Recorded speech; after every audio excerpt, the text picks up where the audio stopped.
नमस्कार, आदाब, सत श्री अकाल, जय भीम, जोहार। तो हेलो प्यारे बच्चों, आज हम बिहार बोर्ड के क्लास 10th का साइंस सिलेबस डिस्कस करने वाले हैं। हम लोग पूरा समझेंगे कि कौन सा चैप्टर इम्पोर्टेंट है और कौन सा किताब से पढ़ना है, कितने नंबर का आता है और कौन सा सवाल पहले बनाएं, है ना, और है जो कैसे तैयारी करें और कितना पढ़ें, है ना। ये सभी है जो हर बच्चों का डाउट रहता है कि कितना पढ़ना है टॉप करने के लिए। हम लोग सोचते हैं कि टॉप करें, इतना नंबर लाएं, सबका टारगेट होता है कि 400 प्लस, तो नॉर्मल बच्चा का टारगेट होता है ना। और जो एक उन्हीं बच्चा है जो ये सब एवरेज बच्चा का है कि 400 प्लस, और जो एक उन्हीं थोड़ा सा बच्चा है जो उन्हें टैलेंट होता है तो वो सोचता है कि हम कम से कम तो 450 प्लस या 470 प्लस से लाएं, है ना। तो ये हर बच्चा सोचता है।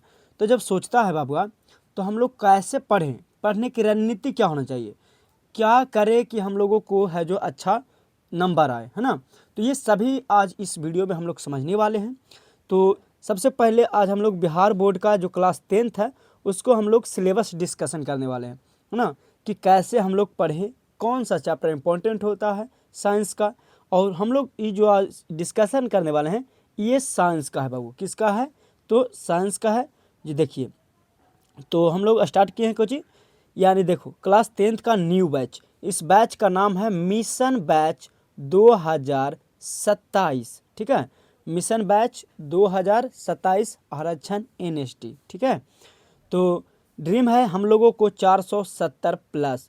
बाबू हमारे यहाँ से ऑफलाइन के बच्चे हैं जो 460 तक पहुँचाए हैं। तो आप जा कर के हमारे चैनल पर वीडियो है उसका देख सकते हैं, ठीक है। और अब की हम पक्का कहते हैं, ये वादा करते हैं, चैलेंज करते हैं कि जो 2026 में जो बच्चे एग्ज़ाम दिए हैं मैट्रिक का, उसमें 400 प्लस आ रहा है तो आ रहा है। देख लीजिएगा, उस दिन हम वीडियो बता देंगे। आज तारीख कितना है? तो आज तारीख है 11/3/2026, ठीक है। 11/3/2026 है। तो इसको तुम लिख लेना कि 470 है जो 2026 के बच्चों में आ रहा तो आ रहा। तो अगर आप भी लाना चाहते हैं 470 प्लस तो वीडियो को देखना ना भूलें, ठीक है। हम लोग इसमें पढ़ने वाले क्या कहे बाबू, तो हम लोग पढ़ने वाले हैं सब्जेक्ट के बारे में बात किया जाए तो हम लोग पढ़ेंगे सबसे पहले साइंस। क्या पढ़ेंगे? साइंस पढ़ेंगे। उसके बाद क्या होगा? सोशल साइंस होगा। उसके बाद हिंदी हम लोग पढ़ेंगे। हिंदी के बाद क्या पढ़ेंगे बाबूआ? हिंदी के बाद संस्कृत पढ़ेंगे। और संस्कृत के बाद क्या पढ़ेंगे? तो वो पढ़ेंगे इंग्लिश। और इंग्लिश के बाद पढ़ेंगे नॉन हिंदी। जिनका नॉन हिंदी है वो नॉन हिंदी पढ़े, और प्लस में ग्रामर रहेगा, है ना। हिंदी के साथ साथ ग्रामर चलेगा। अगर आप लोग कहिएगा मैथ ला तो मैथ भी पढ़ा देंगे, कोई दिक्कत नहीं है, ठीक है। तो अच्छा, इसमें मिलेगा क्या? तो मिलेगा बाबू आप लोगों को 40 प्लस टेस्ट सेट, है ना। 40 प्लस है जो टेस्ट सीरीज मिलेगा। चैप्टर वाइज है जो आपको नोट मिलेगा, ठीक है। और वीकली प्रैक्टिस सेट कि हम लोग कितना पढ़े एक सप्ताह में, ये सभी आप लोगों को दी जाएगी, ठीक है। अगर बाबू वीडियो अच्छा लग रहा है तो शेयर कीजिएगा। और ये है जो सिलेबस डिस्कशन का सबको भेज दीजिए कि न्यू बैच है जो स्टार्ट हो चुका है। पढ़ने की रणनीति, यानी सबसे पहले हम लोगों को रूटीन जानना होगा कि आखिरकार हम लोग पढ़ेंगे कब, कब है जो वीडियो मिलेगा, ठीक है। तो क्लास 10th का जो रूटीन है ये है जो शाम 7 बजे, हर दिन शाम 7 बजे आप लोगों को इसका वीडियो मिल जाएगा, ठीक है। इसका शाम 7 बजे, अच्छा लिखा गया AM, यानी इसका PM कर लेना, ठीक है। तो हर शाम 7 बजे है जो आप लोगों को वीडियो मिलेगा। और प्रतिदिन एक विषय का मिलेगा। जैसे ऐसे समझो कि अगर हम लोग बायोलॉजी स्टार्ट किए तो बायोलॉजी का है जो पहला चैप्टर का, आज जब तक पहला चैप्टर का पूरा सब्जेक्टिव ऑब्जेक्टिव खत्म नहीं होता तब तक हम अगला चैप्टर नहीं स्टार्ट करेंगे। क्योंकि इससे क्या है कि बच्चा है जो भटक जाएंगे, दिमाग नहीं काम करेगा कि कैसे पढ़ें, कौन सा पढ़ें। तो पहले अगर बायोलॉजी स्टार्ट हुआ तो पहला चैप्टर बायोलॉजी खत्म करेंगे, तभी है जो दूसरी चैप्टर में दूसरे विषय में चलेंगे, ठीक है। हर विषय का एक एक चैप्टर पढ़ते चलेंगे, ठीक है। तो इसमें हम लोग पढ़ेंगे कुछ SST, इंग्लिश, हिंदी, साइंस और संस्कृत। अच्छा, 1 मिनट कट गया, रुक जाइए 1 मिनट प्लीज़। ठीक है, 1 मिनट, हाँ ठीक है। चलिए, तो हम लोग कुछ पढ़ेंगे बाबूआ। तो हम लोग पढ़ेंगे, यहाँ थे ना रूटीन में, तो रूटीन में हो गया अब हम लोग शुरू करते हैं कुछ से साइंस से, साइंस का डिस्कशन करते हैं यानी विज्ञान के बारे में। साइंस से ही हम लोग स्टार्ट करेंगे और अब की फोकस रहेगा आउट ऑफ 80, ठीक है, 80 में 80 हम लोगों का मेन फोकस रहेगा। साइंस को पकड़ बनाना है क्योंकि आने वाले समय में साइंस की वैल्यू बढ़ेगी, है ना। तो साइंस पर, तो साइंस के बारे में समझते हैं। सबसे पहले जो साइंस है बाबुआ, उसमें से टोटल 100 मार्क्स का पूछा जाता है। साइंस कितना मार्क्स का पूछा जाता है? 100 मार्क्स का। पहले से हम PDF पैनल सेट कर दिए ताकि पढ़ने में आसान हो, है ना, क्योंकि फेसलेस चैनल है तो दिक्कत होता है लिखने में। तो कहते हैं कि टोटल कितना मार्क्स का पूछा जाएगा साइंस, तो 80 मार्क्स का, जिसमें हम लोग बाबू क्या करेंगे, 1 मिनट रुक जाते, इसका ब्रश को इधर ले जाने दो, तो ये बहुत डिस्टर्ब कर रहा है, नहीं हो रहा है, ठीक है, हाँ हो गया, ठीक है। अब देखो फिर आ जाते हैं कि ये जो हम लोग पढ़ेंगे, यानी पहला तो है कि बोर्ड एग्जाम में कितना नंबर का पूछा था, और जो है यानी प्रैक्टिकल कितना पूछा था, ठीक है, प्रैक्टिकल में कितना पूछा था। तो जो बोर्ड एग्जाम में बाबुआ आप लोगों को ये पूछा जाएगा बोर्ड एग्जाम में साइंस में से 80 मार्क्स का, ठीक है। और जो प्रैक्टिकल रहेगा, प्रैक्टिकल का कितना पूछा जाएगा, तो प्रैक्टिकल पूछा जाता है 20 नंबर। अब प्रैक्टिकल में क्या होता है, तो प्रैक्टिकल मतलब वही होता है कि थोड़ा बहुत एक्सपेरिमेंट कराएगा, कोई स्कूल कराता है कि मतलब है कि विद्युत मोटर कैसे बनेगा, ये कैसे बनेगा, तो कुछ कुछ प्रैक्टिकल कराता है ना, तो थ्योरियल क्वेश्चन पूछ लेता है ना। कुछ लोग हैं जो मौखिक प्रश्न पूछ लेते हैं टीचर लोग। तो इसमें है जो 2 तरीका से, बोर्ड एग्जाम में आप लोगों को 80 मार्क्स का मिलेगा साइंस से, और 20 मार्क्स का कुछ रहेगा प्रैक्टिकल जो आप लोगों को स्कूल देगा, ठीक है। चलिए आगे, अब बात है कि 80 मार्क्स में होगा कौन कौन।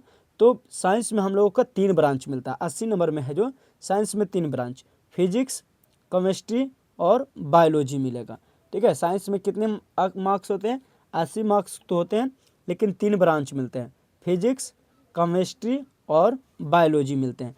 तो जो फिजिक्स है बाबा, फिजिक्स का वेटेज रहता है 26 नंबर, ठीक है।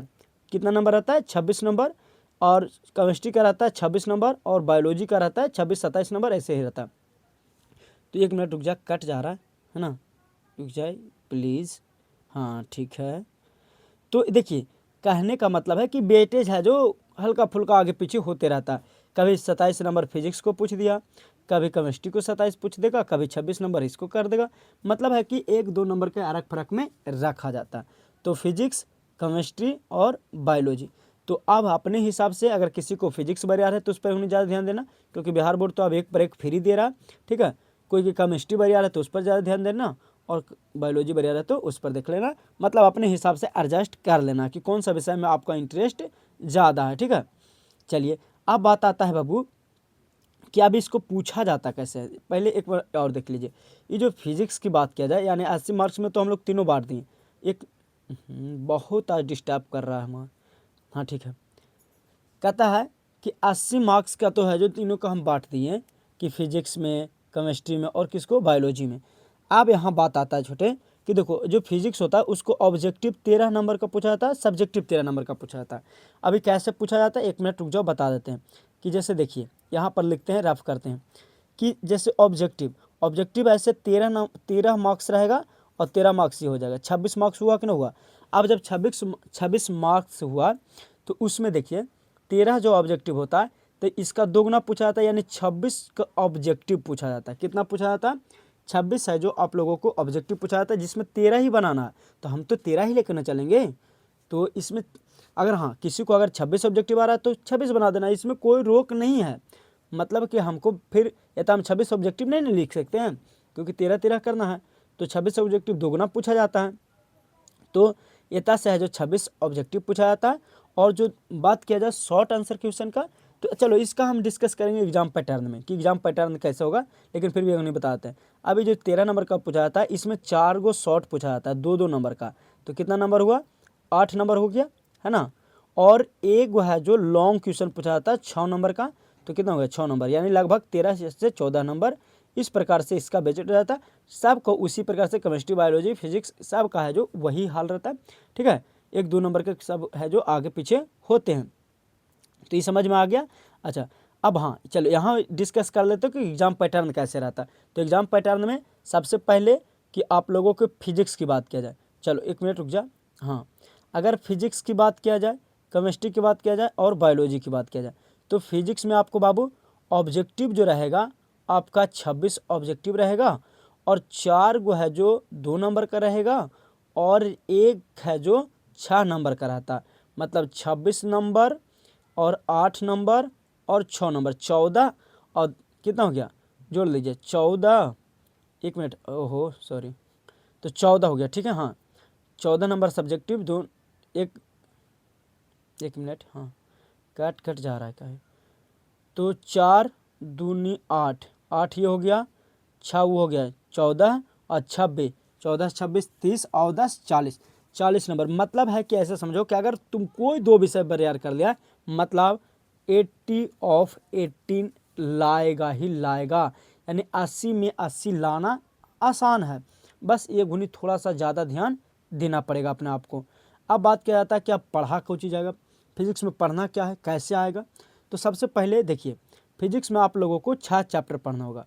फिजिक्स में कितना चैप्टर पढ़ना है, 6 चैप्टर।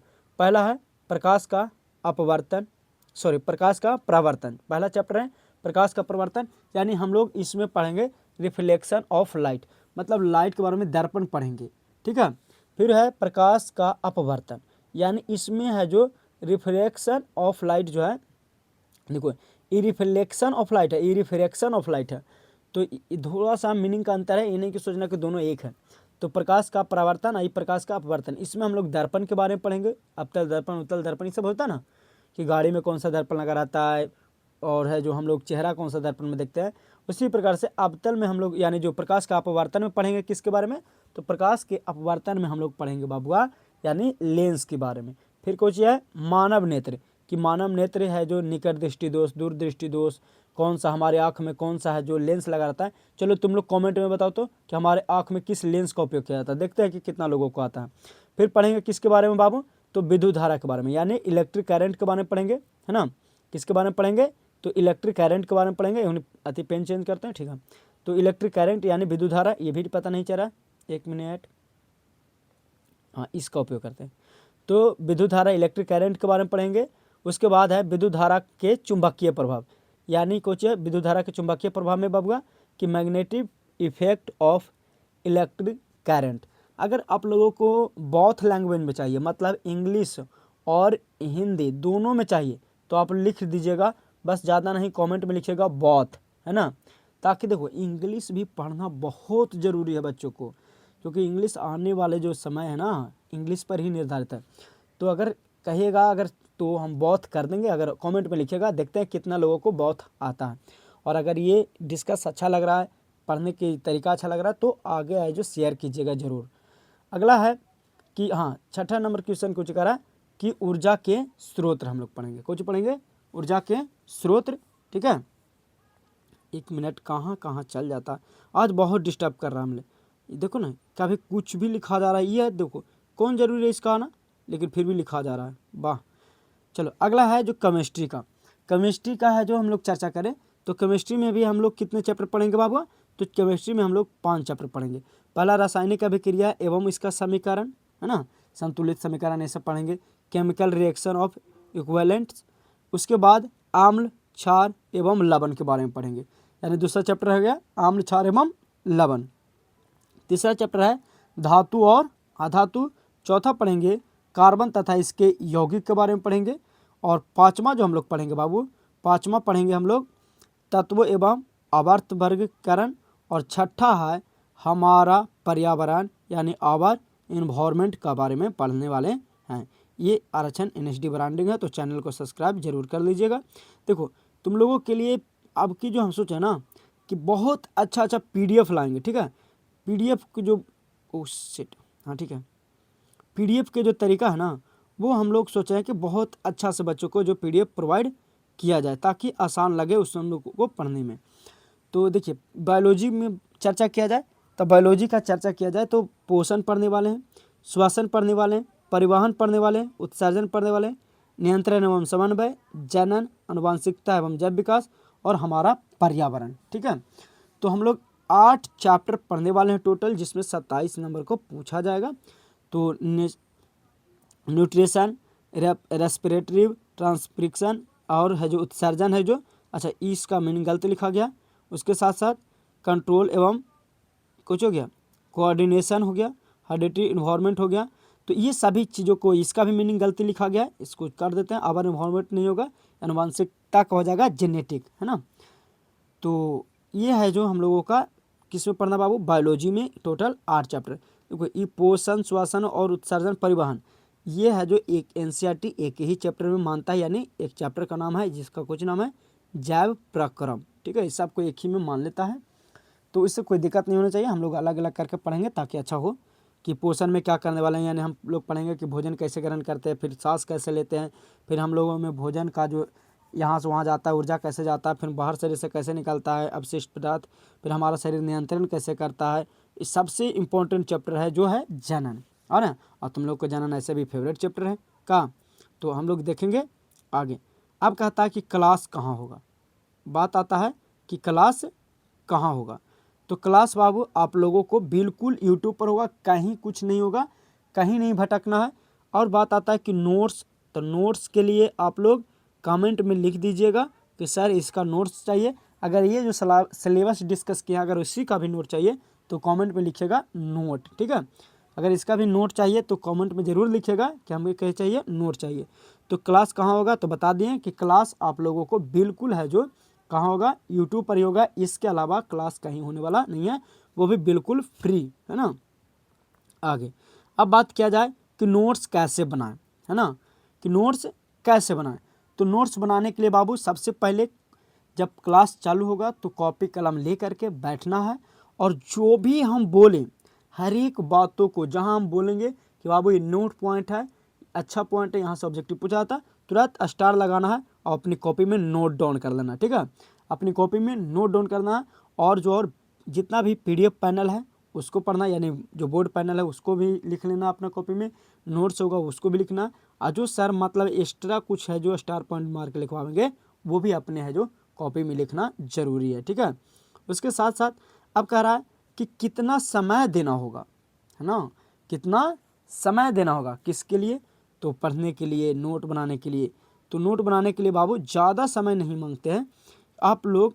सबसे पहले अभी शुरुआत है तो 1 से 2 घंटा, ज़्यादा अपने दिमागों पर स्ट्रेस नहीं लेना है, ज़्यादा है जो मोबाइल पर नहीं रहना है, क्योंकि मोबाइल पर पढ़ने जाता है यानी कर्म करने तो जाता है लेकिन कांड हो जाता है। सुना है ना कि कर्म करने जाते हैं कांड हो जाता है, मतलब पढ़ने जाते हैं लेकिन रील्स में उलझ जाते हैं। तो इसी प्रकार से ज़्यादा नहीं 1 से 2 घंटा मोबाइल पर ध्यान देना, उसके बाद फालतू मोबाइल से नहीं, जितना ज़्यादा हो सके। तो बाबुआ कि जो नोट्स बनाता है ना, जो हम बताएं कि नोट्स बनाना है तो सबसे पहले नोट्स में बनाता है उसमें सेल्फ स्टडी। सेल्फ स्टडी क्या होता है, सेल्फ स्टडी मतलब खुद का जो नोट्स है, सेल्फ नोट है, हैंड राइटिंग नोट है, उसको अपना पढ़ो और खुद से पढ़ो। मोबाइल से ज़्यादा उलझना नहीं है, चाहे हम रहें चाहे कोई रहे, कोई भी टीचर का मोबाइल ज़्यादा वीडियो नहीं देखना, सब फालतू का टाइम पास है, ठीक है। आप लोग जो भी नोट डाउन किया है वो उसको पढ़ो, ठीक है। आगे तो कहते हैं, अब कहते हैं कि सिलेबस कब तक समाप्त होगा। तो सिलेबस बाबू आप लोगों को एग्ज़ाम से पहले समाप्त कर दिया जाएगा। कोई आलतू फालतू क्रैश कोर्स कुछ नहीं चलने वाला है। जो भी चलने वाला है रेगुलर चलने वाला है, मन से चलने वाला है। ये फालतू के चीज़ों में उलझना नहीं है, वो टाइम पास खाली है, ठीक है। तो कब तक सिलेबस समाप्त होगा, तो ये बता दिए एग्ज़ाम से पहले है जो आप लोगों को 1 महीना पहले समाप्त कर दिया जाएगा बिल्कुल, ठीक है। तो टेंशन नहीं लेना है। बाकी बात आता है कि इम्पोर्टेंट चैप्टर कौन सा है, कौन सा विषय में कौन सा चैप्टर है जो इम्पोर्टेंट है। तो देखिए ये सब जब पढ़ाया जाएगा उस समय बताते चले जाएंगे कि कौन सा चैप्टर है जो आप लोगों को लिए सबसे ज़्यादा इम्पोर्टेंट है, ठीक है। उसके साथ साथ अगर बात किया जाए तो हाँ, तो ये हो गया समाप्त बाबू। तो thank you for watching this video. अगर वीडियो अच्छा लगता है तो आप लोग है जो अपने साथियों के साथ, अपने छोटे भाई बड़े भाइयों के साथ शेयर कीजिए। और फिर मिलते हैं। और तुम लोग कमेंट में बताओ कि कौन सा विषय से स्टार्ट करें, फिजिक्स से, केमिस्ट्री से या बायोलॉजी से। तो तुम लोग लिखो कि हाँ सर ये विषय से स्टार्ट कीजिए, उस विषय से जिसका ज़्यादा कमेंट होगा उस विषय से शुरू करेंगे। तो फिर मिलते हैं अगले विषय में। बाय, टाटा, चलते हैं।